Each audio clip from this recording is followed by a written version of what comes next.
प्राचीन समय की बात है। दैत्यराज हिरण्यकश्यप अत्यंत बलशाली और अहंकारी राजा था। उसने कठोर तपस्या करके ब्रह्मा जी को प्रसन्न किया और उनसे ऐसा वरदान प्राप्त किया कि न वह किसी मनुष्य से मरे, न किसी पशु से, न देवता से, न राक्षस से, न दिन में न रात में, न धरती पर न आकाश में, न किसी शस्त्र से, न अस्त्र से, न घर के भीतर न बाहर। इस वरदान ने उसे लगभग अजेय बना दिया। शक्ति मिलते ही उसका अहंकार बढ़ गया और उसने स्वयं को ही ईश्वर घोषित कर दिया। वह चाहता था कि उसके राज्य में हर व्यक्ति उसी की पूजा करे। जो भी उसके आदेश का पालन नहीं करता, उसे कठोर दंड दिया जाता। इसी हिरण्यकश्यप के घर एक पुत्र का जन्म हुआ, जिसका नाम प्रहलाद रखा गया। बचपन से ही प्रहलाद का मन भगवान विष्णु की भक्ति में लीन रहता था। गुरुकुल में भी वह अपने साथियों को भगवान का नाम जपने की शिक्षा देता। जब यह बात हिरण्यकश्यप को पता चली तो वह क्रोध से भर उठा। उसने अपने पुत्र को समझाया, डांटा और धमकाया कि वह उसकी पूजा करे और विष्णु का नाम लेना छोड़ दे। किंतु प्रहलाद अडिग रहा। वह निडर होकर कहता कि सच्चे भगवान विष्णु हैं और वही समस्त संसार के पालन करता है। हिरण्यकश्यप ने इसे अपनी अवहेलना समझा और प्रहलाद को मार डालने का निश्चय किया।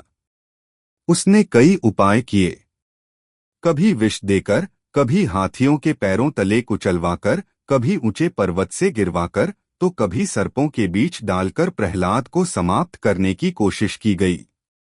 लेकिन हर बार भगवान की कृपा से प्रहलाद सुरक्षित बच जाता। उसका विश्वास और भी दृढ़ होता गया। यह देखकर हिरण्यकश्यप और अधिक क्रोधित हो उठा। तब उसे अपनी बहन होलिका की याद आई।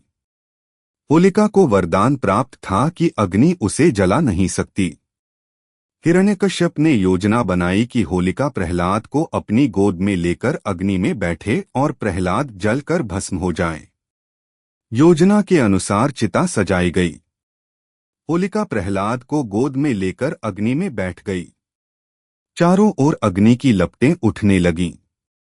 किंतु ईश्वर की लीला निराली थी। होलिका का वरदान तभी तक प्रभावी था जब वह अकेली अग्नि में प्रवेश करती।